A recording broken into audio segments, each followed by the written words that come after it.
بسم الله الحمد لله والصلاة والسلام على رسول الله وبعد. پیارے بھائیوں، آج سورۃ النازعات اس کی آیت نمبر 15 سے لے کر آیت نمبر 26 تک ترجمہ و تشریح آپ سماعت کریں گے، اس دعا کے ساتھ کہ اللہ تعالیٰ ہم سب کو قرآن کو بڑے محبت کے ساتھ، پیار کے ساتھ، رغبت کے ساتھ، شوق کے ساتھ پڑھنے اور اس کو سمجھنے اور اس پر عمل پیرا ہونے کی توفیق عطا فرمائے۔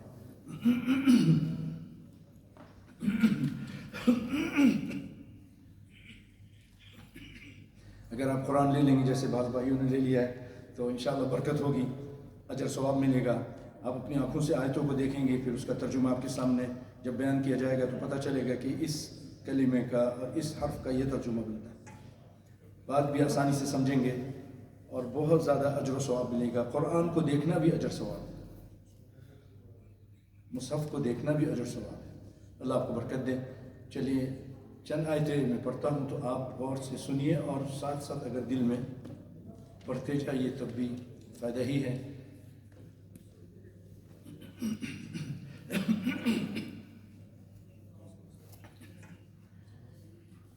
اعوذ باللہ من الشیطان الرجیم۔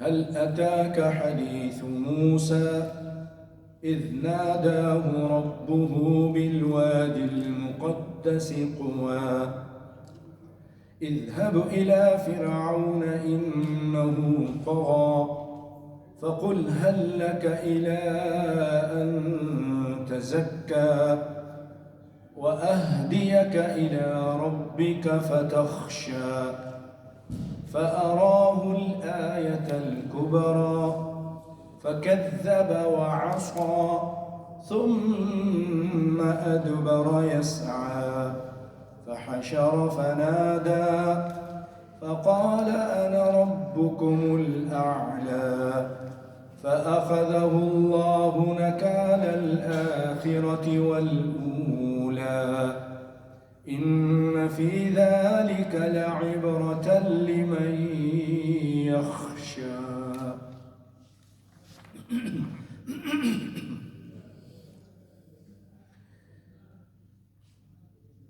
هل أتاك حديث موسى، کیا تمہیں موسیٰ علیہ السلام کی خبر پہنچی ہے؟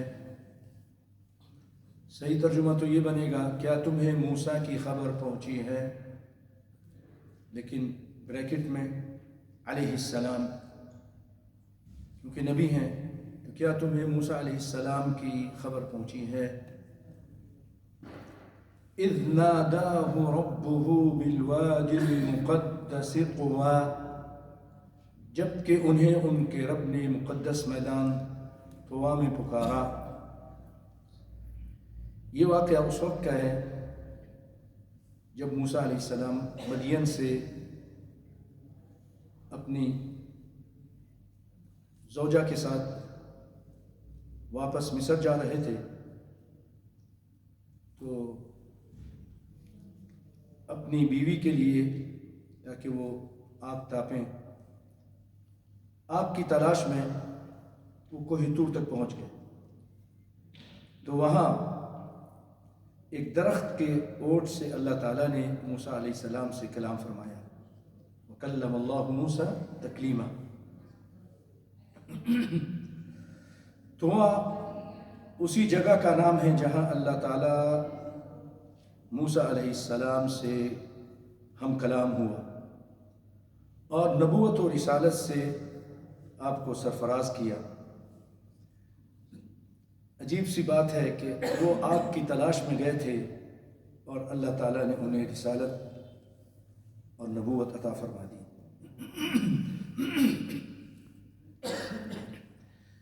اور اللہ تعالیٰ نے وہاں ان کو حکم دیا، اذهب إلى فرعون إنه طغى،